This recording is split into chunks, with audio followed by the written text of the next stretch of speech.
Hello once again everyone and welcome to the first episode of the Honourable Mentions, the A edition. I just want to really quickly say that I've listened to some people's suggestions as to how to improve the previous video, and I'm still going to be trying new things, so just bear with me. In any case, I've dug up some really wild stuff for this episode, so buckle up and let's go. First off, the Ainu language. Ainu is a language isolate that was once widely spoken in the northern Japanese island of Hokkaido, the Sakhalin Peninsula in Russia, as well as the Kuril Islands. Today it's pretty much confined to just the north of Hokkaido with just 15 speakers left, and it's written using a modified version of the Japanese katakana syllabary. Now earlier I said that it was a language isolate, which means not just that it has its own language branch. It means it's on its own, by itself, unrelated to any other language in the entire planet, and it pretty much might as well be an alien language at this point. There are some theories trying to link it to other languages, but so far none of them are really accepted that much in the linguistic community. Now the reason it's so endangered is because back in the day, the Japanese government instituted a policy trying to assimilate the Ainu culture, and just like with many other indigenous languages across the world, unfortunately many people were shamed for speaking it, and children were sent to Japanese-only schools where they were punished for speaking Ainu. As much as 2/3 of the Ainu youth don't even know that they are Ainu. Like, estimates as to how many ethnic Ainu people there are today range from 25,000 to 200,000. It wasn't until 2019 that the Japanese government finally passed a bill to recognize the Ainu language for the very first time. So today, no surprise, it's pretty endangered, and out of those 50 native speakers that I mentioned earlier, 10 are only fluent, and there are also around 300 other people who know some Ainu. Now, one of the craziest things about the Ainu people are their culture and traditions. Aside from their incredibly complex system of beliefs and gods and stuff that I can't even start going into, in Ainu society, traditionally, men never shaved their beards past a certain age, and women were supposed to get these permanent smile tattoos. It was a slow process that lasted many years, sometimes even their entire lives, where little bits would be tattooed every year until they had one permanent smile on their face. Like, I don't know if they thought it was sexy or not, but that's way overkill if you ask me. If any Ainu girls are watching right now, then I'm sorry, but that's a bit of a deal breaker, honestly.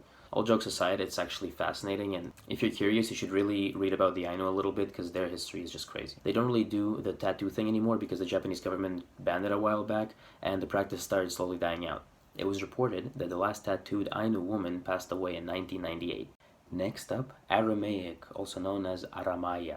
I decided to include this one because I feel like a lot of people have heard the terms Aramaic and Syrian before, but they don't really know what it means, especially in the modern sense. The modern people who call themselves Aramean, Syrian, Chaldean, or Syriac all belong to the same ethno-religious group, and they are not Arab. Do not confuse Syriac and Syrian, two completely different things. Once upon a time, there lived a language called Aramaic, and it was the big daddy of the Middle East, used throughout the ages as the language of empire and of divine worship alike. Nowadays, it's a bit different. They are all predominantly Christian, but what sets them apart the most is their slightly different dialects and their church denominations. Assyrians are more native to central Mesopotamia, today part of Iraq.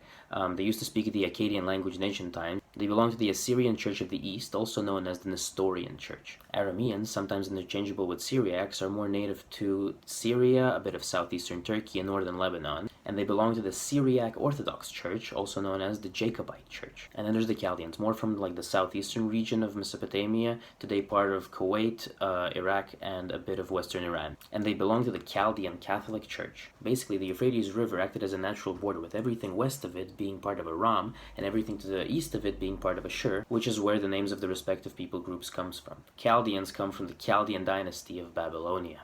And this is what all their flags look like. Pretty freaking cool flags. Throughout history, all those groups came into super close contact with each other and mixed quite a lot due to the fact that they were almost always with war with someone else or against each other, pretty much almost all of history. The Aramaic language eventually became the dominant one in the region, with the Assyrians adding a little bit of their Assyrian pizzazz in there with Akkadian influences. And what we have now are the Aramaic languages as a whole, of which there are so many. Every little town and village has their own mini sub-dialect. They are part of the Semitic branch of the Afro-Asiatic language family, with their closest relatives being Hebrew and Arabic. Overall, all the Aramaic languages counted together put the number of speakers at around 1 to 2 million. Today, though, the Assyrian neo-Aramaic variant is probably the most spoken, though, with around 500 to 850,000 speakers worldwide. Now, Aramaic is written using the Eastern Syriac script, which to the untrained eye might look very similar to Arabic. But yeah, pretty cool. Next up, Apurinã, also known as Popikari Wakori. They don't really have a flag, so here's what the people look like, and they call themselves the Popukare. The Apurinã people mostly live along the Purus River in the northwestern Amazon region of Brazil. There's around 2,800 speakers as part of the Arawakan language family, and it's written using the Latin script. While there's an estimated 9,500 Apurinã people out there, only around 30% actually speak the language. This is because Apurinã speakers were scattered around the area due to conflict and disease, and children are mostly being taught Spanish or Portuguese nowadays instead. Now, I wanted to talk about Apurinã because it has a very unusual word order. Word order is usually defined by the way that the subject, object, and verb follow each other in a normal, neutral, transitive sentence. For example, consider the English sentence, I like cheese. If you still want your audience to interpret these words as you liking cheese, then you can't just mishmash them around willy-nilly inside the sentence and still expect it to make sense later. Therefore, English is a rigid SVO language. But for now, all you need to know is this. So logically, there are 6 ways to divide word order, and some are way more frequent than others. SOV and SVO are by far the most common ones, with around 87% of all languages in the world having this as their default word order. Now, Apurinã falls under OSV, with less than 1% of all languages having this as their word order. Here's an example from Apurinã about fetching pineapples. So they're saying pineapple, I fetch. So they really speak like Yoda, actually. Next up, the A-Hmao language, otherwise known as the large flowery meow. It's native to the Guizhou and Yunnan provinces of China. It has around 300,000 native speakers. It's part of the Hmongic branch of the Hmong-Mien language family and is written using the Pollard script. Now, the reason I want to talk about this language is because of its script, the Pollard script. Be warned, I went down quite the rabbit hole. This goes really deep.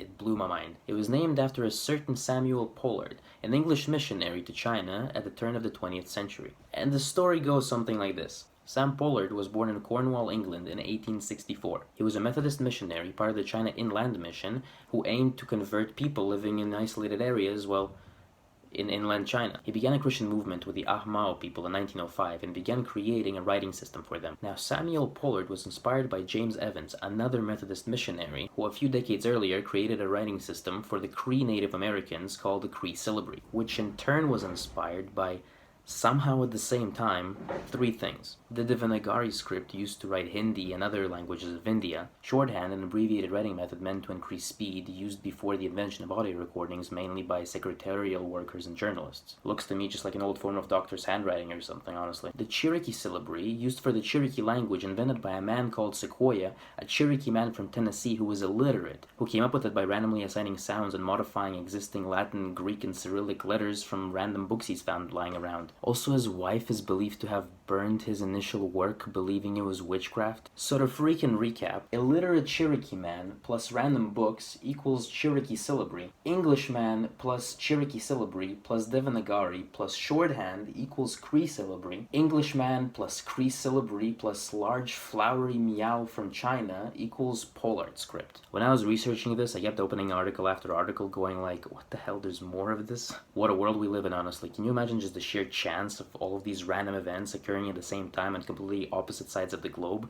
to come to create the Pollard script? Sam Pollard passed away in 1915 and is buried in the mountains in the Miao Autonomous County in Guizhou in China. The script is still used to this day, and in 1995, his tomb was declared a national monument. Also, one of the letters is which I thought was kind of funny. A-Hmao, more like A-Hmao.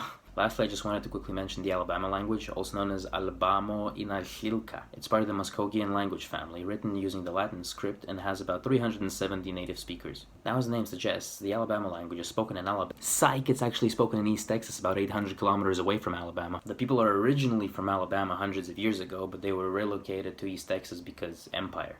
Also, if you go on their website, you can apply to be a housing director or a receptionist at the Chief Kina Behavioral Health Clinic, with benefits. That honestly sounds like a dope summer job, so if any members of the Alabama Kushada tribe are watching, let me know. And that's it for this episode. This just goes to show that whether you're from an island off the coast of Japan, or from the Amazon rainforest, or from the deserts of the Middle East, or from the mountains of southwestern China, or if you're an Alabama Texan, we all have something that's rooted in us, our cultures and our languages that make us stand out from the rest.